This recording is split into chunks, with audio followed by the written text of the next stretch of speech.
Bonjour de nouveau et bienvenue à tous sur ma chaîne Un peu de tout. Aujourd'hui, on se retrouve pour une troisième vidéo sur Excel et nous allons apprendre à utiliser la fonction si, if. Donc, on s'attend à un résultat pareil si j'ai peut-être tel nombre de places. Je suis peut-être, imaginons qu'on veut vendre peut-être des tickets d'un stade ou un stade ou peut-être un concert ou quoi que ce soit. On va créer une base de données et à chaque fois qu'une personne va opérer peut-être une transaction ou va payer un ticket, le nombre va augmenter au fur et à mesure. Et à chaque fois que le nombre augmente, directement, on aura des résultats ici, sur cette place. Bon, le but ici, nous allons beaucoup nous focaliser aujourd'hui sur la fonction if parce que si on va commencer à créer la base de données, tout, on serait un peu hors sujet. Bon, moi, je veux vraiment qu'on s'en prenne sur la fonction si. Et prochainement, on va voir comment on peut adapter cela à une base de données, tout. Donc, voilà un peu le résultat attendu. Si peut-être j'ai peut-être, on dit les tickets minimum pour réaliser notre concert ou les tickets minimum pour peut-être notre match de football ou quoi que ce soit, c'est 100 et les tickets maximum c'est 1000. Donc après ces 1000, on ne doit plus vendre les tickets. Voilà, ça suffit que quoi? Ça suffit que si je suis peut-être inférieur, si peut-être le nombre de personnes qui ont pris les tickets sont inférieurs à la place minimum. Si je mets 10 et je mets ancré, vous voyez, on a un résultat 10 tickets vendus, mais place au-dessous du minimum. C'est-à-dire, on n'a même pas encore atteint le seuil des tickets minimum pour réaliser notre concert. Donc, si je mets déjà 100, je mets ancré, vous allez voir plutôt déjà à 100, on vous dit les places sont disponibles. Donc, c'est-à-dire, on a déjà atteint le minimum, mais les places sont disponibles. Donc, les places sont toujours disponibles. Si je mets peut-être à 999 et je mets ancré, vous voyez, c'est la même chose. On garde toujours le même positionnement. Les places sont disponibles.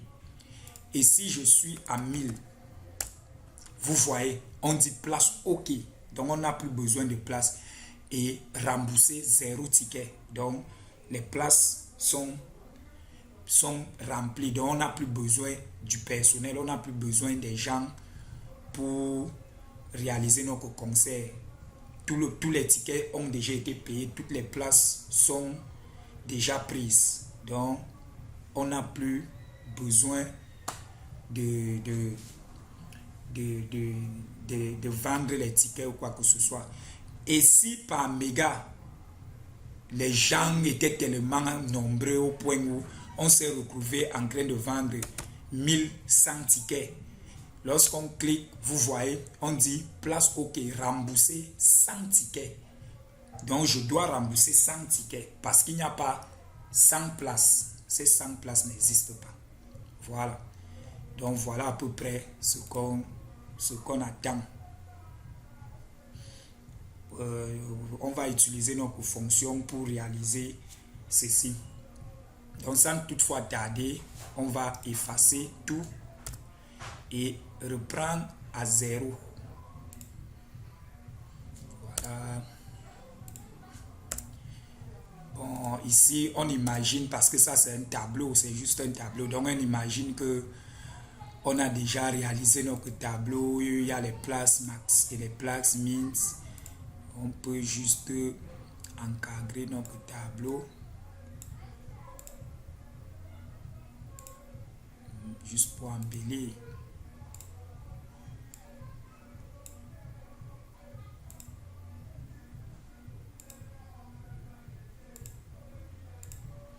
Et on peut s'ancrer.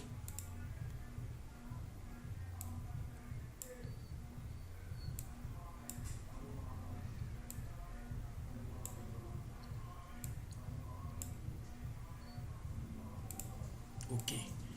On va commencer. On place les tickets, le nombre de tickets minimum et le nombre de tickets maximum. Donc on place 100 tickets minimum et on place 1000 tickets maximum.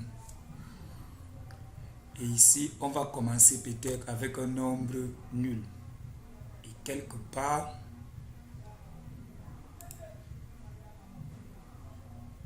là,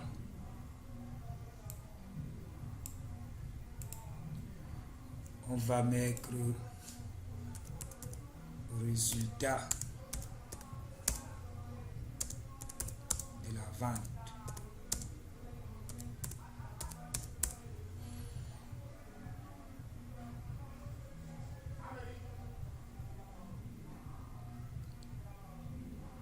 Et on va essayer de centraliser le résultat de la vente, essayer d'embellir, mettre une couleur.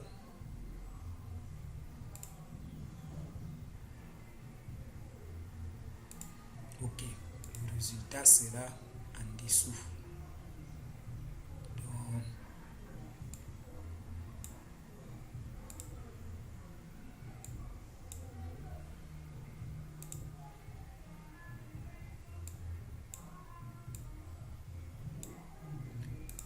on fusionne pour avoir, on peut fusionner même plusieurs.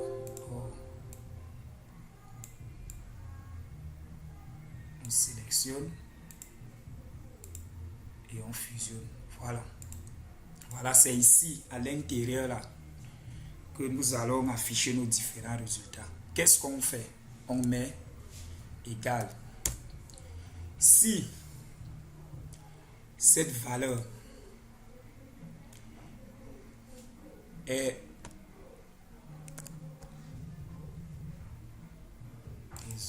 désolé,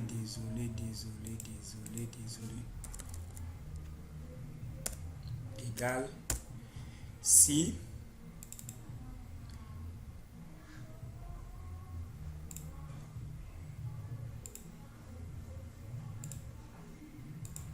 j'ai coché d'ordre cache. Bon, on reprend égal si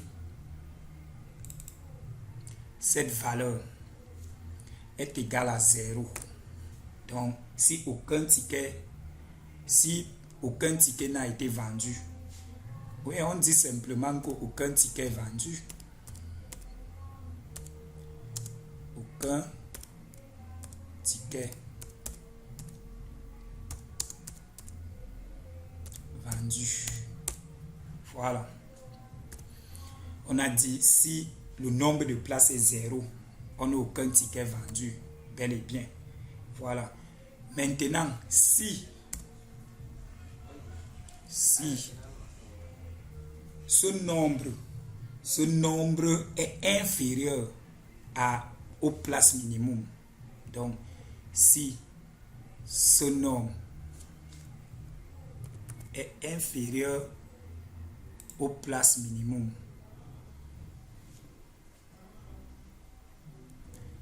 si ce nombre est inférieur aux places minimum, on va dire que tel nombre de tickets ont été vendus, mais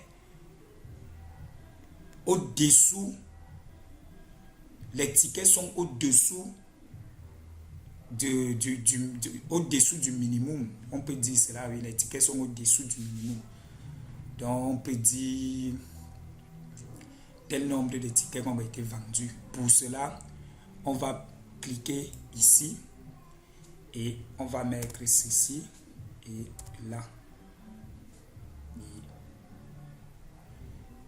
à ça, on va maintenant avancer et dire maintenant ticket vendu.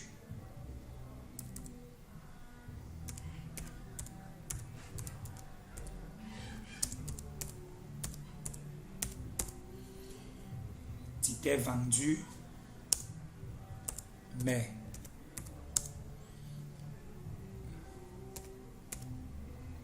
au-dessous du minimum, au-dessous des places minimum. Bon, on met juste au-dessous du minimum. Les gens qui vont utiliser le logiciel doivent comprendre. Et on fait. Maintenant, on va mettre une troisième propriété, c'est-à-dire une troisième hypothèse. Si, et s'il vous plaît, point virgule, si le nombre de places, donc ici, ce nombre de places est supérieur ou égal, c'est-à-dire le nombre de places est supérieur ou égal à ce nombre, est supérieur ou égal au nombre de places maximum. On met point virgule, on va dire que les places sont OK. Donc on n'a plus besoin tous les tickets ont été vendus. On peut dire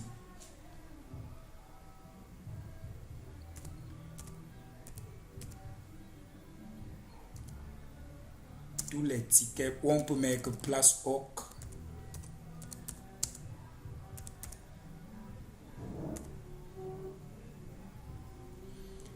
Place OK.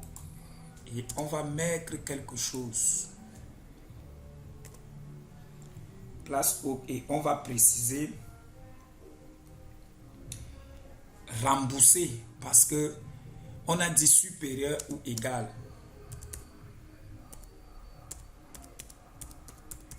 Rembourser. Le remboursement sera donc ceci moins cela.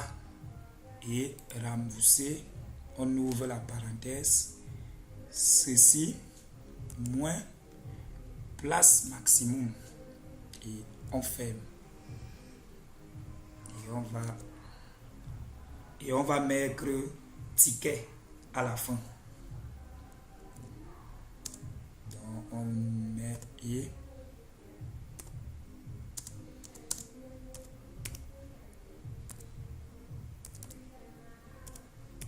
ticket. OK. Sinon, pour dire sinon, si donc les places sont entre 100 et 1000, donc si les places sont entre 100 et 999, on va dire place disponible, parce que tant que ça n'a pas encore atteint 1000, les places sont toujours disponibles. Donc entre 100 et 999, on va dire place disponible. Donc sinon,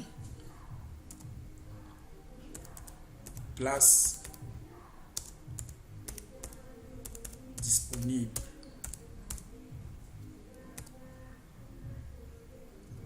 Et on ferme. Et lorsqu'on ferme, on a 3 hypothèses. Donc on ferme 3 fois. Voilà. Et on valide. Et on valide.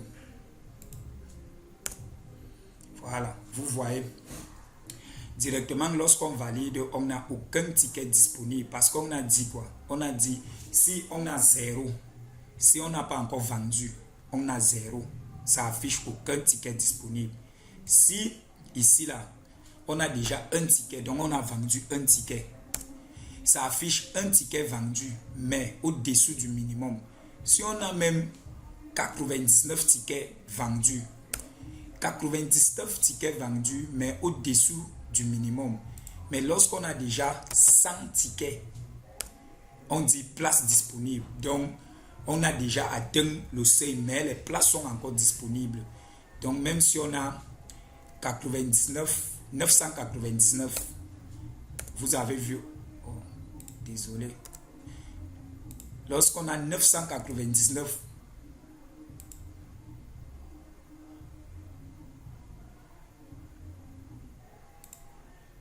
des petites erreurs, lorsqu'on clique, on manipule, on fait des fausses manœuvres, tout et tout, bon, ça passe.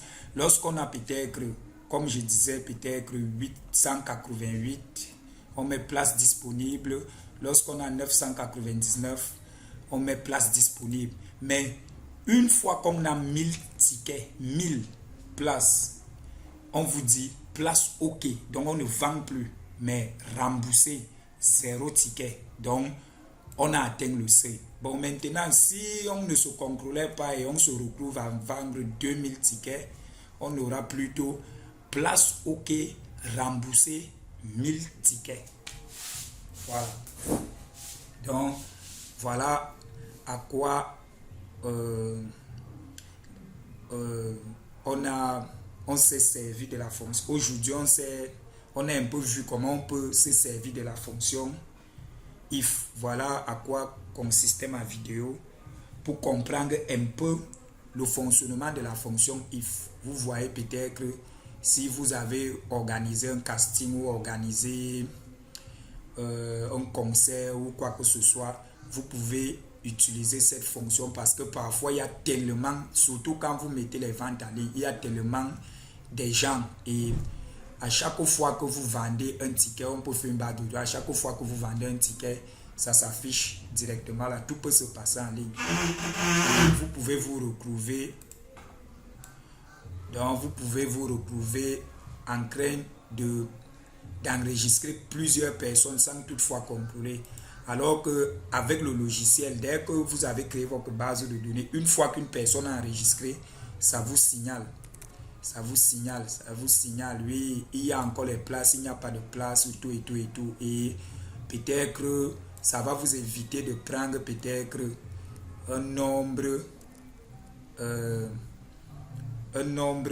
un excédent de personnes pour votre conseil. Il est bien vrai qu'on peut faire des VBA pour arrêter directement les ventes, mais on préfère d'abord aller de manière basique au point où tout le monde peut pouvoir créer ceci pour pouvoir contrôler à son niveau ses actions. Donc c'est à peu près sur quoi ma vidéo était basée. La leçon d'aujourd'hui, troisième vidéo sur Excel. Prochainement, on va entamer d'autres formules et au fur et à mesure, on va évoluer petit à petit. On va évoluer. Vous allez comprendre le principe final de mes tutoriels. Donc, bonne journée et à bientôt.